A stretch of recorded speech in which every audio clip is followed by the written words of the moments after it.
气书画，骑射蹴鞠，云文云武，学习无间。生活是一目两天，做中学，学中诀。沙子虽小，已杀一个世界；粒子虽小，希望却是无限。两人发挥，双手抚慰，大爱闪过满人间。Akibat tidak bersungguh hati. Keluarga murung yang sudah lama pindah ke kota Chang'an kini pulang ke kampung halaman. Mereka membawa hadiah berpeti-peti untuk famili dan teman di kampung halaman.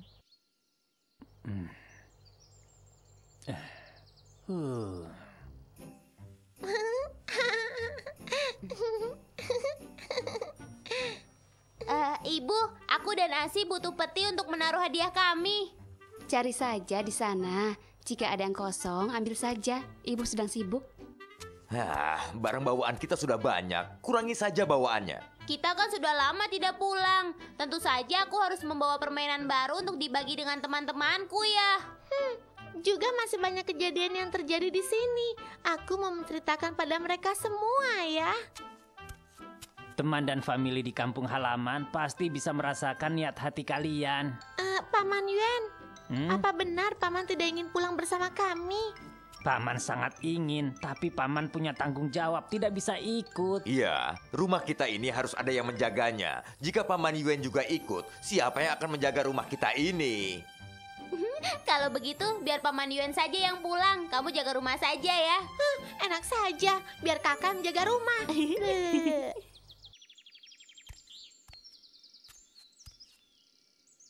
Paman Yuen, kuserahkan rumah ini padamu ya. Tuan, jangan khawatir. Aku akan merawat rumah ini seperti biasanya. Kami lama tidak ada di rumah. Paman harus menjaga pintu dan kuda kecil itu dengan baik. Jangan sampai dia menghilang. Kalau Paman Yuen sempat, nanti tolong bawa kuda itu berjalan-jalan keliling halaman rumah ya. Tapi Tuan, Anda ingin aku jaga pintu juga kuda. Bagaimana bisa kulakukan? Aku seorang diri, mana bisa mengerjakan dua hal sekaligus. Ingat, kamu harus menjaga pintu dan mengikat kuda itu dengan tali. Jagalah dengan sepenuh hati. Oh, setelah dijelaskan Tuan, aku jadi mengerti. Sudah mengerti? Baiklah, kami segera berangkat. Tuan, Nyonya, Tuan Muda, Nona, hati-hati di perjalanan. Paman Yuen, sampai jumpa. Sampai jumpa. Sampai jumpa. Begitu semuanya pergi, rumah keluarga murung menjadi sunyi dan sepi. Paman Yuen sangat bertanggung jawab dan membersihkan rumah seperti biasanya. Seperti saat tuan rumah masih berada di rumah. Kuda kecil, tidak ada Tuan Muda. Apa kamu merasa kesepian? Nanti aku ajak kamu jalan-jalan. Saksikanlah! 5 hari lagi ada pertunjukan gratis. Sayang sekali jika terlewatkan. Saksikan pertunjukan gratis, jangan terlewatkan. Datanglah beramai-ramai. Saksikan pertunjukan gratis ini. Jangan terlewatkan. Saksikanlah. Saksikanlah. Aku paling suka nonton pertunjukan. Gratis ini.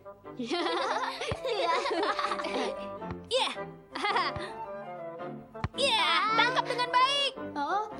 Biar aku saja. Saksikanlah pertunjukan gratis. Jangan sampai terlewatkan.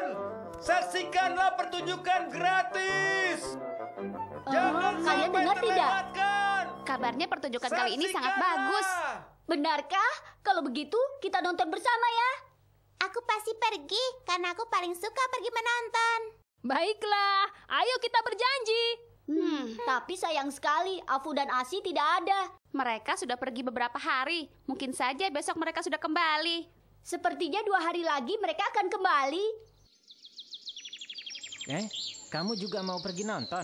Iya, Aku beritahu, sepertinya ramai sekali. iya. Jadi kita harus pergi lebih awal biar dapat tempat yang bagus. Pertunjukannya sudah dimulai. Tuan masih belum pulang. Sudah saatnya mereka pulang.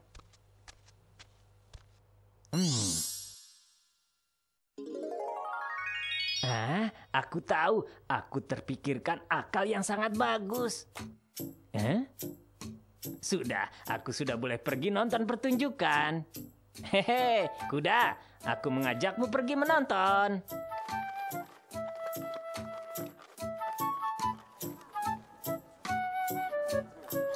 Bagaimana? Nanti kamu pergi nonton tidak? Oh iya tentu, ini kesempatan langka. Sayang kalau tidak pergi. Ayo.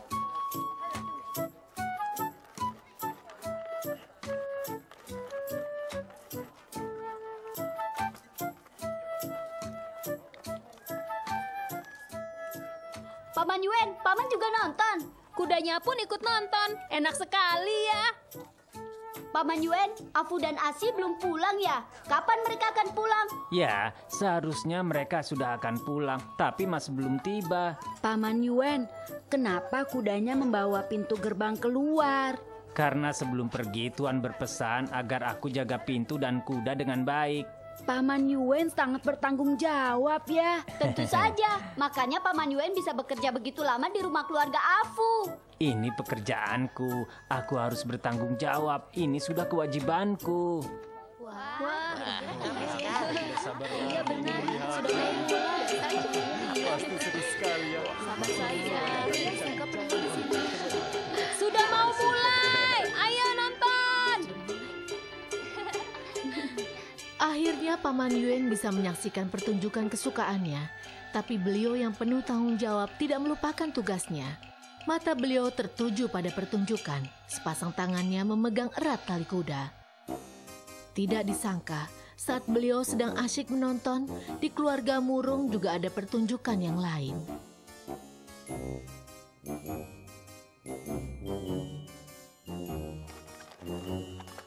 Paman Yuen, kami pulang. Paman Yuen. Paman Yuen. Ah, kenapa pintu gerbangnya hilang?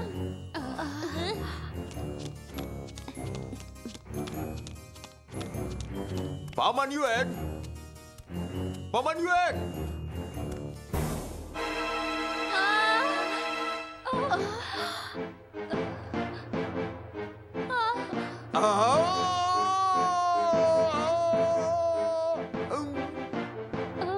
Suamiku, apa rumah kita kemalingan? Paman Yuen!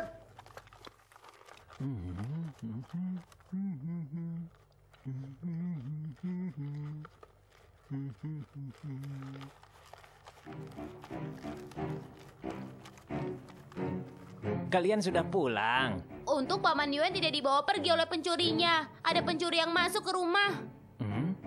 Pencuri apa maksud kalian? Aku suruh kamu menjaga pintu dan kuda. Hal segampang ini saja tidak bisa kamu kerjakan dengan baik. Aku mengerjakannya. Lihatlah, bukankah kuda ini baik-baik saja? Tuan, pintunya juga di sana. Aku selalu membawanya. Paman Yuen, isi rumah kita dicuri sampai habis. Tidak tersisa sedikit pun. Kenapa begitu? Kenapa bisa begitu? Aku menyuruhmu menjaga pintu, bukan menyuruhmu memasukkan pencuri. Kamu bahkan membawa pergi pintunya. Lihat saja, barang di rumah kita dicuri semua. Apa gunanya kamu hanya menjaga pintu itu? Maaf Tuan, aku tidak menyangka bisa jadi begini Tuan. Maafkan aku Tuan. Paman Yuen, kamu tidak bersungguh hati. Kamu sudah melalaikan pekerjaan. Aku memohonmu untuk pergi dari sini. Suami ayah. Tuan, maafkan aku Tuan. Aku tidak ingin pergi Tuan. Maafkan aku Tuan. Aku tidak ingin begini Tuan. Maafkan aku. Kenapa wajah kalian berdua terlihat murung? Apa saat pulang kampung halaman terjadi sesuatu? Pulang kampung baik-baik saja, tapi tiba di sini jadi tidak baik. Kenapa setelah pulang kampung halaman kalian tidak ingin kembali ke sini? Bukan begitu. Kemarin saat kami tiba, isi rumah kami dicuri habis oleh pencuri. Hah? Kenapa ada kejadian seperti ini? Ayahku sangat marah. Dia mengira Paman Yuen tidak menjaga rumah dengan baik. Dia disuruh pergi. Tidak benar. Kemarin kami menonton bersama dengan Paman Yuen. Dia mengerjakan semua pesan ayahmu dengan baik. Rumah kami dimasuki pencuri, tentu saja ayah marah. Tapi Paman Yuen sudah mengerjakan tugasnya. Dia juga tidak bersalah. Itu benar. Seharusnya ini salah pencuri. Kami ingin minta ayah memaafkan Paman Yuen, tapi ayah sangat marah. Dia merasa paman tidak bekerja dengan baik. Murid-murid, bukankah biasanya aku sering beritahu kalian harus membina diri menjaga hati dengan baik? Guru Fang, apa masalah ini berhubungan dengan hati? Apakah Tuan Murung hanya menyuruh Paman Yuen untuk menjaga pintu gerbang? Sebenarnya maksud ayah meminta agar Paman Yuen menjaga pintu baik-baik supaya pencuri tidak masuk, Guru. Iya, Paman Yuen malah bawa pintunya pergi nonton pertunjukan. Jadi pintu gerbang hilang dan pintunya terbuka. Ini sama saja seperti mengundang pencuri. Benar, jika aku pencuri, sangat bersalah jika aku tidak pergi mencuri. Xiao Licha. Bukan, maksudku pantas saja bisa mengundang pencuri. Biasanya manusia tidak mencari sifat dasar dalam dirinya, makanya mereka akan menderita di jalan kehidupan ini. Hati gampang tergoda oleh dunia luar dan bergemelut di dalamnya. Ini adalah derita yang tidak terungkap. Aku rasa waktu itu Paman Yuen sangat ingin nonton hingga dia lupa diri. Kehidupan manusia sangat sederhana, tapi terkadang kita tidak bisa merasakannya dan tidak berjalan di jalan yang benar dalam menentukan tujuan. Kita selalu berjalan di jalan yang salah. Inilah yang disebut kesungguhan hati yang semakin berkurang. Lalu Guru Fang, apa Paman Yuen tidak bisa dimaafkan? Kita hanya perlu mengingatkan Paman Yuen untuk lebih berhati-hati. Memaafkan adalah perbuatan terbaik. Biar aku memohon pada Tuan Murung. Bagus sekali. Jika Guru Fang yang bicara, Paman Yuen pasti akan baik-baik saja. Terima kasih Guru Fang.